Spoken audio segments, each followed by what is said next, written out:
Hi again then guys, and welcome to the 65th episode of Days Gone By, the review series for the classics in the world of Gran Turismo. And again, we are revisiting Gran Turismo 2 this week for this episode for a very interesting vehicle. In a similar way, a very similar way in fact, to another vehicle in a completely different category and class, but from the same manufacturer last week, in an episode of GT Masters on Gran Turismo Sport, and that was the Aston Martin Vantage GT3 car. And that car is very notable because it's really the first official Aston Martin race car to ever feature on Gran Turismo.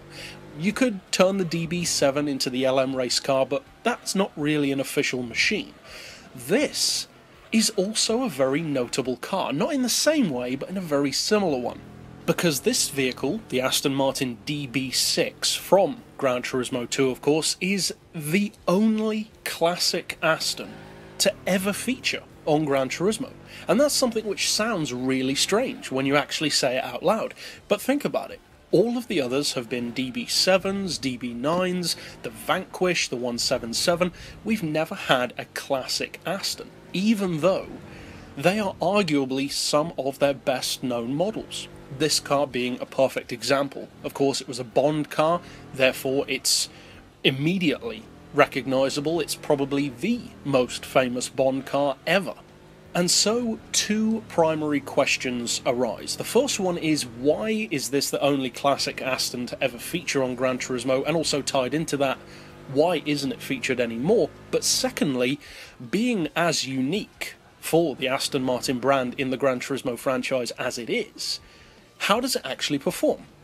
Well, as far as why the car is no longer featured, that's kind of strange, because you would think a vehicle as historically significant and as instantly recognisable as this would be featured, considering how Polyphony does seem to like having those historically relevant vehicles. But for whatever reason, they chose not to feature it again. I guess it's down to some form of licensing issue. They did, of course, pare back the cars quite a bit because they were moving over to the new console with Gran Turismo 3.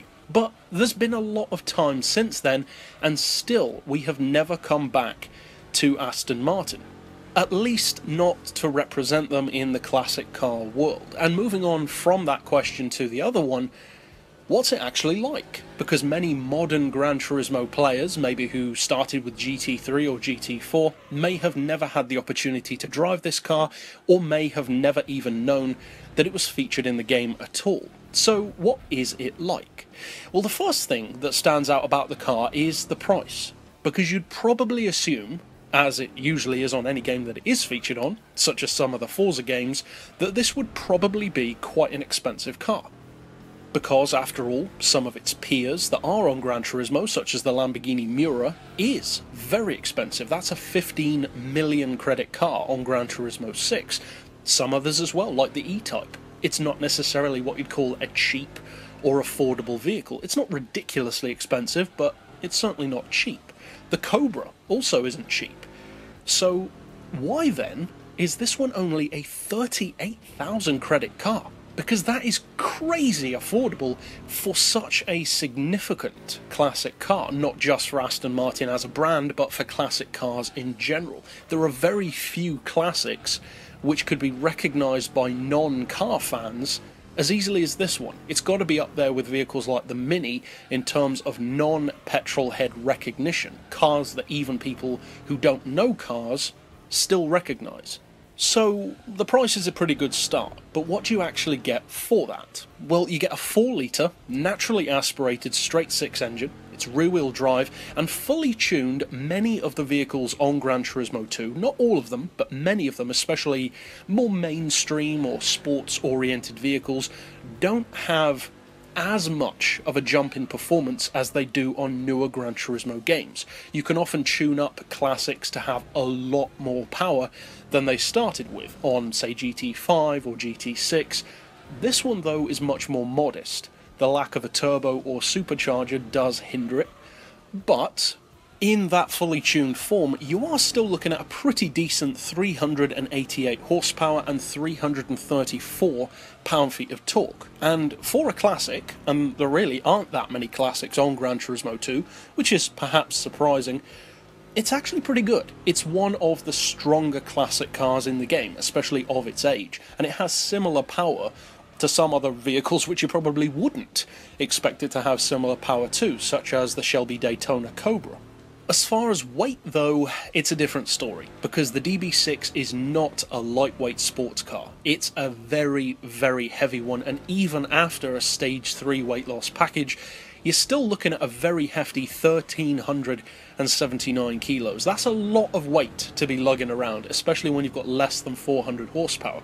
And the horsepower per tonne does slightly suffer for it. It's got 281, which isn't awful, but it could be a lot better were the weight as low as, for instance, an E-Type, or at least as light as an E-Type is now on Gran Turismo. This is the kind of vehicle which has more potential, but it's not necessarily allowed to reach that potential.